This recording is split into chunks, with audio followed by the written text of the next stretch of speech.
Looting has broken out all over the country. It has gotten so bad. Even my community is speaking out. But let's be real. It's probably because it affects the bottom line. Abdul Saleh has never seen anything like it in his 20 years in business. Stuff that wasn't theirs, that looters stole early Saturday evening. What hurts Saleh the most is he knows many of the looters. And I got no problem with nobody. That's awful, but come on. $25 for J's? That Jumpman's got a gut like Kim Jong-un. So who's looting who, Saleh? Clearly, there are a lot of people who own small businesses and are feeling the pain. Why are they doing this? Ye pagalpan kya hai? What does this solve? And I understand that frustration. Especially when you think about the countries that we come from. India, Pakistan, Bangladesh, Sri Lanka, Egypt, Libya, Palestine, Iraq, Iran, Syria, Vietnam, Cambodia, China, Japan, Laos, the Philippines. Depending on when you immigrated, I know this, you came to this country for order and stability. We don't want it to be as fucked up as back home. That's why we're all in our living rooms and we're like, ye pagalpan kya hai? Ye log kya kar rahe hain? Why can't they just follow the laws?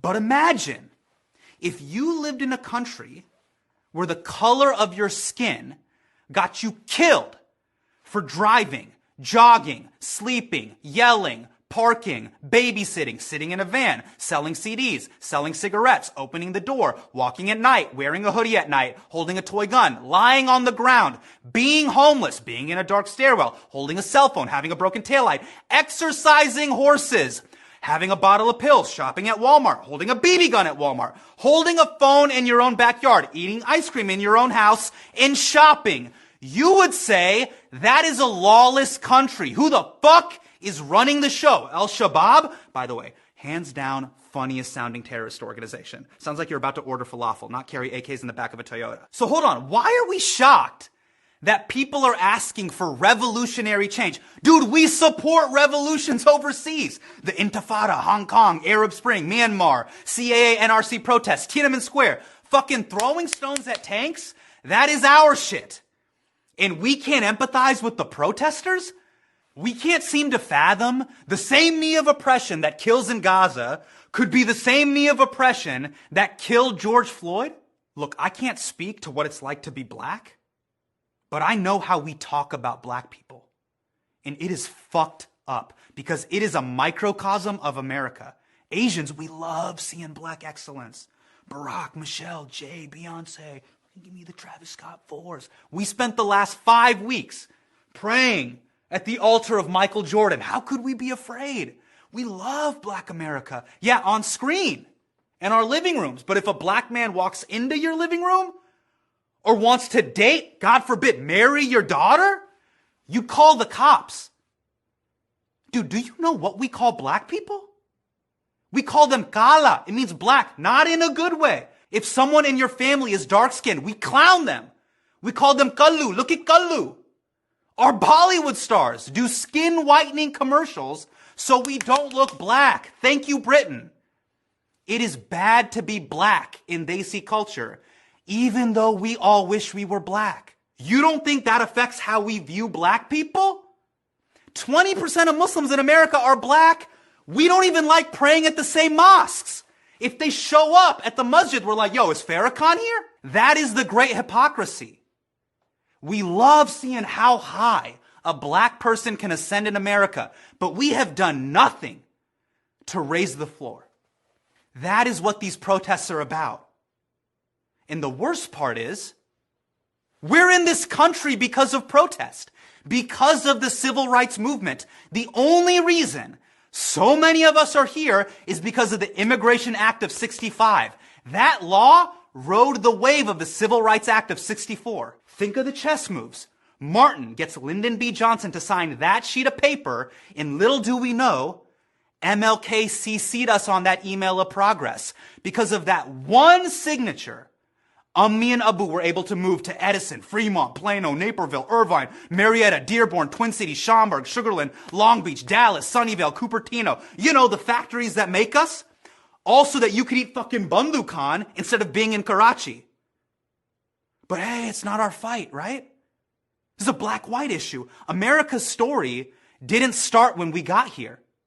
When you became an American citizen, You don't just get to own the country's excellence. You have to own its failures. That is the deal. That's why I can't get this photo out of my head. Because it's cropped wrong. Zoom out. Who's in this photo? The officer who's blocking people off, he's Hmong American. He's my age. He's 34. The guy who owns the store, did you know this? He's Arab American. His clerk called the cops on Floyd. That is America. A black man was murdered in cold blood and we were on the fucking sidelines watching. I'm not saying we were the ones who killed George Floyd, but we have to be the ones who pull that cop off his neck. We think we're not a part of the story, but we're at the scene of the crime. That's why the full picture matters. This doesn't happen in a vacuum. It happens in a system. Fine, Hassan, what do you want us to do? How do you want us to support Black America? I did the little Black Instagram square. I had the tough conversation with my family. Fuck that. This fake woke shit we do on IG dies in a week. We can't just knock out racism. We have to help win this thing on the cards. We have to donate our money and time to Black organizations, to all the doctors. Offer free healthcare to protesters, tech people. Help Black businesses get online. You work in IT, set up a router. You pass the bar? Good. Ami and Abu are proud. Work pro bono for protesters. Pfizer doesn't need any more billables. Everything helps. Be like Rahul. He let protesters hide from police in his home. You don't even need a degree to do this. You just need a Sharpie. Because we have got to get our civics, law school nerd shit on right now. Two things, legislating and voting.